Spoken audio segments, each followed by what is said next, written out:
처음 다이어리를 사기 시작했던 때는 중학교에 입학하면서였습니다. 그때는 인어공주를 위하여라든가 또 빅토리 비키, 세일러문 등의 만화에 푹 빠져 있었기 때문에 용돈을 모아 캐릭터가 그려진 물품을 하나씩 사들였는데 그 중에 다이어리가 있었습니다. 그냥 다이어리만 사는 게 아니라 다이어리를 꾸미겠다고 숲을 만들어 갈아 끼우거나 했는데, 이는 당시 하드보드지로 풀통을 만들어 연예인 사진을 붙이는 유행과 함께 시간 낭비의 양대 상병이었습니다. 물론 나는 두 가지를 다 했습니다. 이 덕후는 한 가지만 하는 법이 없습니다.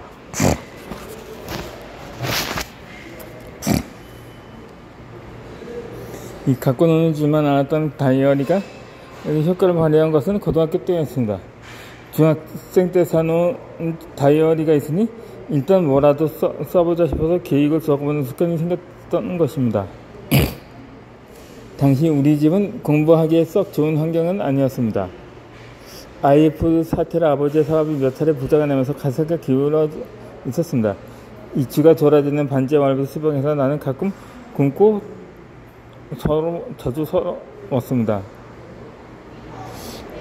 주위에서 선생님 선물은 몇천 원씩 내자는 반장에게 돈을 못 냈다가 왕따를 당하기도 했고, 딱 한 벌 겨우 마비나는 교복은 빨래를 하면 말할 동안 입을 야분이 없어서 축축한 채로 동거해야 했습니다.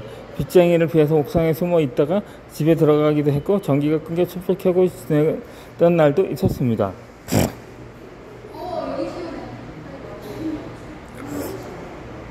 물론 공부를 안 하는 선택지도 있었습니다. 하지만 부모님 어릴 때부터 공부를 해서 엄마 줄 것도 아니고 내 인생을 위한 공부니 않아서 하는 것이 쉬운 만큼만 하라고 말했습니다. 실제로 부모님은 내 성적이 오르거나 떨어지는 데 상당히 쿨한 분들이었습니다. 그러다 보니 나중에 날 책임질 사람은 나밖에 없으니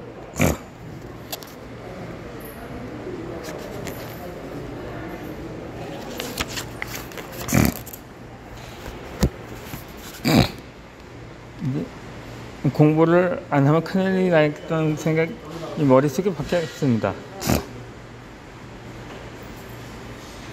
게다가 나는 어린 영적인 도경과 키다리 아저씨를 놓아준 소녀였습니다. 이 소녀는 마담 벨라의 상미에나 빨간 머리를 거쳐 적가혹 제인웨어 후궁의 언덕과의 과몰입하는 청소년이 되었습니다. 당연히 불행인지 이 덕후 청소는 현실이 어떻든 공부를 할 때면 라틴어를 배우는 귀족 아가씨에 빙의되어 지적인 주인공이 되는 상승 빠지곤 했습니다. 그러니까 그냥은 공부를 잘하고 싶었습니다. 문제는 야간 자율학습 시간에 몰래 학교 잠을 타고 나가 전자레 아르바이트를 해야 했다는 것입니다.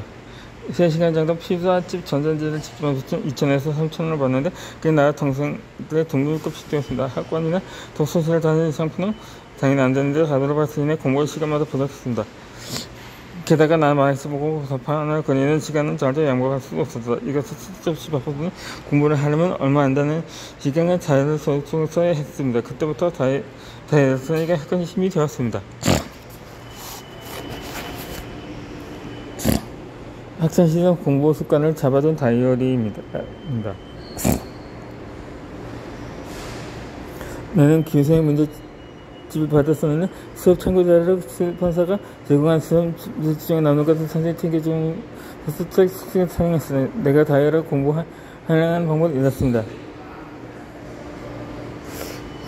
문제집이 생기는 먼저 보통 한 권이 400에서 600페이지 정도, 한 꼬진 4에서 600 분량입니다. 하루에 한 꼬진에 쓰다면 100일이면 한 권이 끝납니다. 예나 지금이나 필요해야 되는 그림이 몇 번 독해집을 정해서 하루에 한두 페이지만 풀기로 했습니다. 이제 다이어리를 보면 하루에 공부할 수 있는 시간이 몇 시간 정도 되는지 파악합니다. 학생이 어차피 학교에 아르바이트에 다른 일정을 꼭 일정을 일정하기 때문에 파악하기 쉬웠습니다. 수업에 공부할 수 있는 시간은 하루에 2-3시간 정도였는데 1시간씩 쓰기에 그 시간에는 어느 과목에 뭘 할지를 적어놨습니다. 문제집 목표에 적혀 있는 꼭지 제목 옆에 날짜.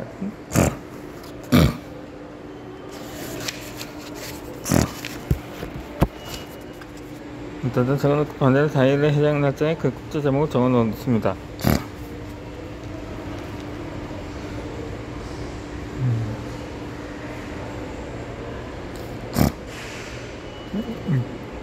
좋습니다. 이자간 자연 이자간 자율학습은 공부 시간에 50분 쉬는 시간 10분으로 구성되어 있었습니다. 나는 보통 4시 페이지 푸는데 30분 정도 걸렸는데 남은 20분 동안 다른 공부를 하기보다는 여유있게 50분 모두 한 과목을 해야 했습니다. 그 시간이 30분마다 10분이니까 끝나면 2푸는 시간을 말을 그랬습니다. 그 시간에 대한 완전히 머릿속에 집은 것이 뭐지 틀렸거나 전략하는 방역관을 먼저 받고 나중에 걸리는 문제를 위주로 문제를 잘 봅니다. 그러면 속도가 더 빨랐습니다. 한 개 시간이 끝나면 자연의 밝은 듯한 끝났으면 페이지의 이 순간 적분이 뻑뻑하다는 느낌이 큰 것을 제시합니다. 한 달에서 100일 단.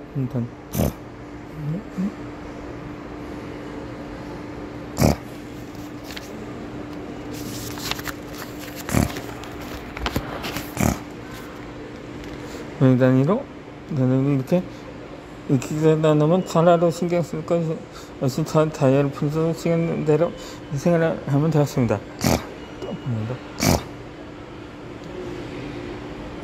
이렇게 꾸준히 시장을 작품을 나중에 장작을 그때는 상고 상위 신문을 하느라 나갈 대학 생각해서 중학교 홍보로 나가는 무대에서 활동하기도 해서 이장할 가족 사이에 세가 장점이 있다는 것을 깨달았습니다. 나 자신에 대한 믿음이 생깁니다.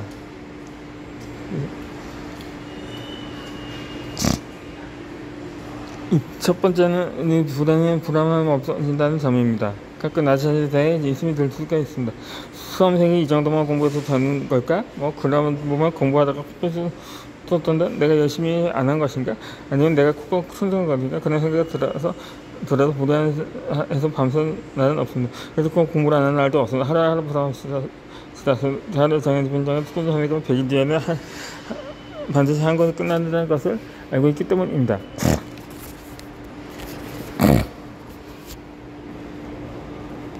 둘째 나중에 대해 잘 알게 된다는 점입니다. 중학생 때는 자이아리 계획서까지 못 되었고 그냥 하루 일상 쭉 정리하고 고사견을 적다 보니 내 책을 이것저것 보긴 하지만 공부하다 보면 지적이 없는 스타일이라는 것을 깨달았습니다. 자이아리 책에서 나를 견장해서 성공했고 움직이고 공부한 시밖에 없다. 상부 빠르게 내가 내란 과목을 하나 보고 무슨 것이 그걸 알지 않았으면 안 되겠다. 언제가 책상에 앉아서 그렇겠는데 왜 성공이 안 나왔나 고민이 안 했을까요? 세 번째는 일상이 주도적으로 바뀐다는 점입니다. 수업만 들어서는 혼자도 그게 생깁니다. 일단은 보면 수강해도 혼자 기초부터 보는 게 좀 도움이 됐습니다. 그렇게 가고 안에 그러고 중독 체크하면서 내일 공부할 인생이라는 자격이 생겼습니다. 성적은 그렇게 행동과 나누구나 하는 경험하기도 하니 뭔가 잘 안 팔려도 다른 사람을 탓하지 않게 되었습니다.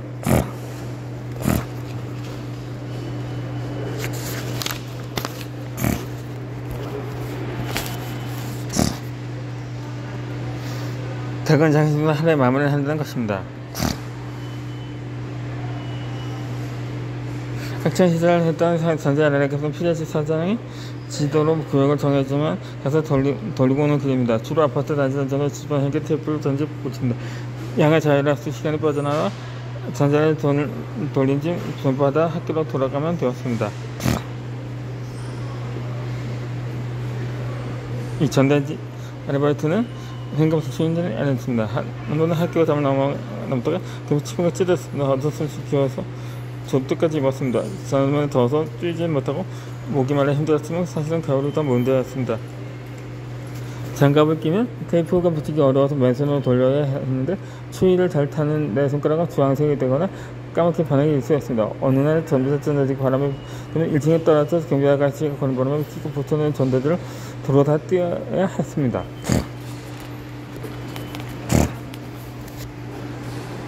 그날도 경비 아가씨를 피해서 동네에서 제일 좋은 아파트에 들어가 전자 아르바이트 하고 있었습니다. 저녁 시간이라 전자를 붙이는 현관문 틈으로 납치는 냄새가 새어나왔습니다. 그 냄새를 외면하고 이 아르바이트를 마치니 빠져나와 현관보다 서 있는데 그 앞에 떡볶이 포장마차가 보였습니다. 떡볶이 한 입에 어묵 국물에 좀 음정 녹으면 소원이 없겠다. 하지만 저걸 사 먹으면 오늘 도장에서 본 돈이 한순간에 사라진다. 어떻겠지? 사 먹어 참아. 이런 고민을 하느라 버틸 때까지만 찾겠으니까 있었습니다. 그냥 그만 먼저 손을 벌였습니다. 그 나는 가능성 땡땡이 치니까 거니까 하는 게 정말 싫어. 끝내 떡볶이를 사 먹지 못하고 어쩌면서 헛손님이 났습니다.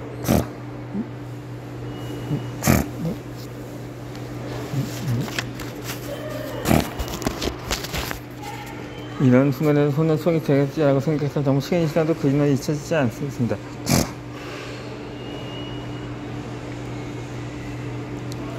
어떤 날에 너무 힘이 들어서 아파트 놀이터 머릿속에 진단지 묻어놓고 시간을 때우다 들어가야겠다고 생각했습니다.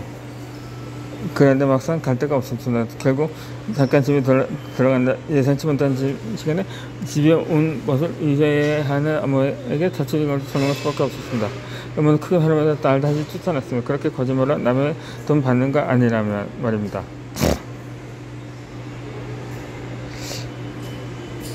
모래 속에서 전전지를 돌파해야 하며 한번 집에서 엄마가 얼마나 안명했는지 모릅니다. 하지만 나도 아이를 낳은 기분이 어느 때는 도로 쫓아낸 어머니의 마음은 오죽했을까 싶습니다.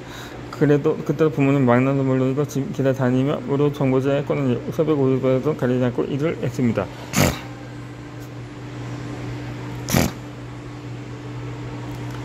어려운 상황은 고등학교 졸업할 때까지 되었습니다.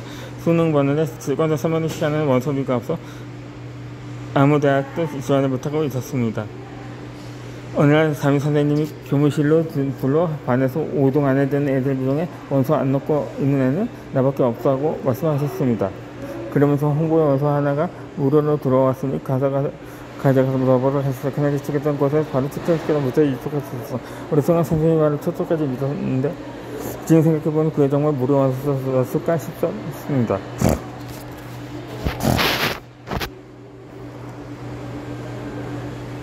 그때는 그렇게는 물승이라서 성적이 잘 좋아서 장학금은 못 받았고 첫 정을 끝내 만들기가 부모님 모자진 애를 썼습니다. 장학자는 편해지면 수직이 않는 알바이트가 없고 있었습니다. 어쨌든 불가능할지 않든 대학적으로 성공하고 취직하고 결혼의 엄마가 되고 이렇게 살아가고 있습니다. 나는 할 수 있는 사람이라고입니다. 지금 나는 그쪽 소화된 평균인생을 전 칭찬해냈습니다. 인천의 반지에 빌려서 어디 마스크폰 쓰는 서울에서 일 마련하고 전화고 가지고 모여 삼겹살을 구워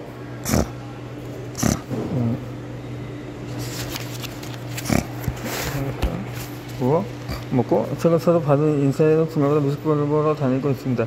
평균하는 것은 누군가의 무료로 하고 쓰는 것일지 모르겠습니다. 하지만 나이 가고 떠오르면 지금 인생이 얼마나 좋은지 모릅니다.